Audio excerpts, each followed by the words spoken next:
오늘 우리에게 주시는 하나님의 말씀 마태복음 14장 22절로 36절까지의 말씀입니다. 그 후 예수께서는 곧 제자들을 배에 태워 먼저 건너가게 하시고 무리를 집으로 돌려보내셨습니다. 무리를 보낸 뒤 예수께서 혼자 기도하러 산에 올라가셨다가 날이 저물기까지 거기 혼자 계셨습니다. 제자들이 탄 배는 이미 육지에서 꽤 멀리 떨어져 있었는데 거친 바람으로 파도에 시달리고 있었습니다. 이른 새벽에 예수께서 물 위를 걸어 그들에게 다가가셨습니다.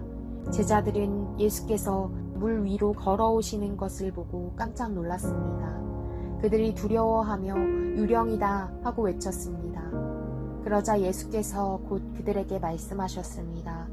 안심하라, 나다, 두려워하지 말라. 베드로가 대답했습니다. 주여, 정말로 주이시면 제게 물 위로 걸어오라고 하십시오. 그러자 예수께서 오너라 하고 말씀하셨습니다. 그러자 베드로는 배에서 내려 물 위로 걸어 예수께로 향했습니다. 그러나 베드로는 바람을 보자 겁이 났습니다. 그러자 바로 물속으로 가라앉기 시작했고 베드로가 소리쳤습니다. 주여, 살려주십시오. 예수께서 곧 손을 내밀어 그를 붙잡으시며 말씀하셨습니다. 믿음이 적은 사람아, 왜 의심했느냐? 그리고 그들이 함께 배에 오르자 바람이 잔잔해졌습니다. 그때 배에 있던 사람들이 예수께 경배드리며 말했습니다. 참으로 하나님의 아들이십니다. 그들이 호수를 건너 게네사렛 땅에 이르렀습니다. 그곳에 있던 사람들은 예수를 알아보고 주변 온 지역에 소식을 전했습니다. 사람들은 아픈 사람들을 모두 데려와 예수의 옷자락이라도 만지게 해달라고 간청했습니다. 그리고 그 옷자락을 만진 사람들은 모두 나았습니다. 네, 여러분 오늘 말씀도 잘 읽으셨나요? 함께 오늘의 문제 보도록 하겠습니다.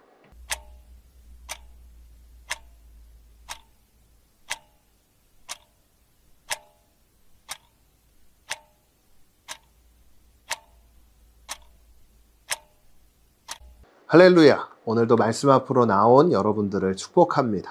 오늘도 우리에게 주시는 하나님의 말씀을 잘 듣고 결단하는 모두가 되시기를 예수님 이름으로 축복합니다. 전도사님이 전에 이런 설교를 했던 것 같아요. 믿음의 길, 그러니까 예수님을 믿는 삶이 참으로 어렵다는 것을 전도사님이 한번 이야기를 했었는데요. 그래서 우리가 예배를 드리는 이유, 그리고 하나님의 말씀을 묵상하기 위해 이 큐티 자리로 나오는 이유가 바로 하나님의 말씀을 굳게 붙들고 믿음의 길에서 이탈하지 않고 끝까지 걸어가기 위해서다. 예수님으로부터 멀리 떨어지지 않기 위해서 우리가 예배에 목숨을 걸기도 하고 이 큐티 자리를 목숨처럼 지키며 말씀 앞으로 나아가야 한다고 전도사님이 이야기를 많이 했었어요. 오늘 말씀도 제목부터 알 수 있지 않나요? 믿음이 필요해 라고 이야기할 수밖에 없는 이유, 바로 우리가 그 믿음을 가지고 살아가는 것이 쉽지 않기 때문입니다. 그래서 우리가 믿음을 가지고 살아가면서 꼭 기억해야 할 것이 몇 가지가 있죠. 오늘 말씀을 통해 우리는 믿음의 길, 예수님을 믿는 그 삶을 어떻게 하면 잘 살아갈 수 있을까에 대해서 함께 말씀을 통해 이야기해 보려고 합니다. 오늘 말씀은 어떤 내용을 담고 있었죠? 예수님께서 제자들을 먼저 배에 태워 바다를 먼저 건너가게 하셨어요. 그리고 제자들과 무리를 보낸 뒤에 예수님께서는 혼자 산 위에 올라가서 날이 저물기까지 기도하셨다고 오늘 말씀은 이야기하고 있는데요. 그렇게 제자들이 탄 배가 육지로부터 멀리 떨어져 있을 때 갑자기 거친 바람이 불어오기 시작합니다. 그리고 높은 파도가 일어나기 시작해요.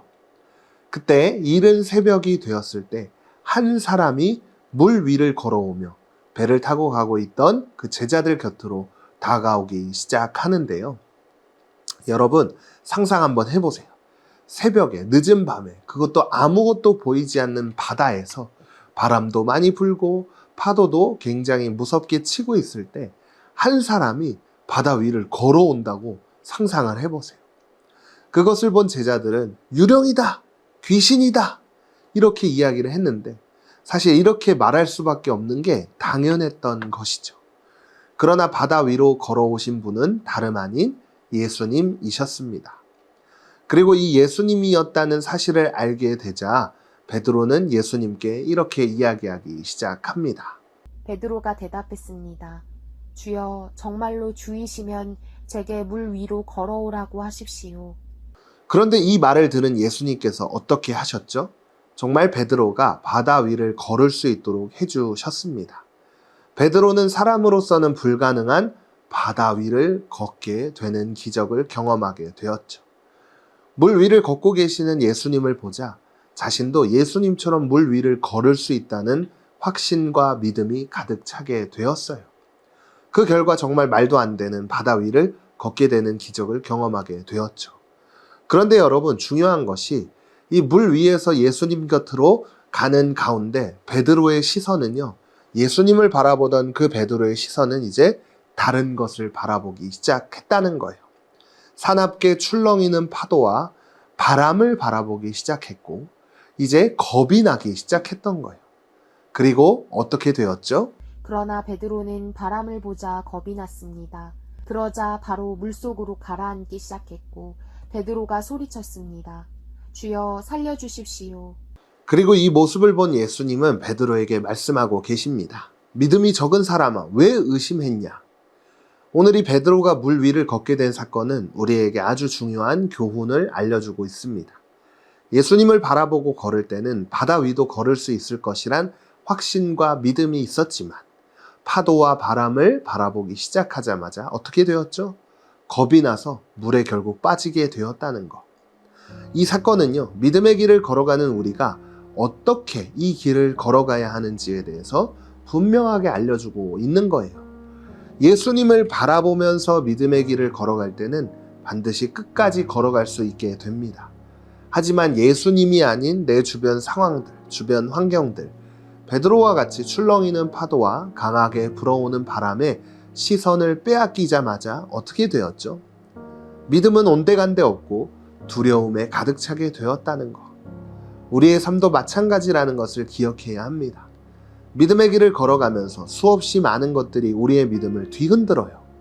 예수님을 믿는 것이 잘못된 것이라고 생각이 들 정도로 우리의 믿음을 뒤흔들죠.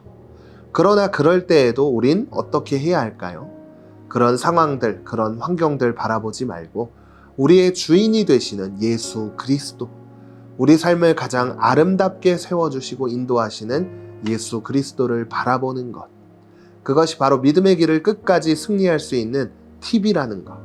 이걸 기억하면서 오늘도 함께 결단하도록 하겠습니다. 첫 번째, 나는 상황과 환경 때문에 두려움이 생길 때 어떻게 대처하곤 하나요? 오늘 말씀을 묵상한 후 그럴 때 어떻게 반응하기로 결단했나요?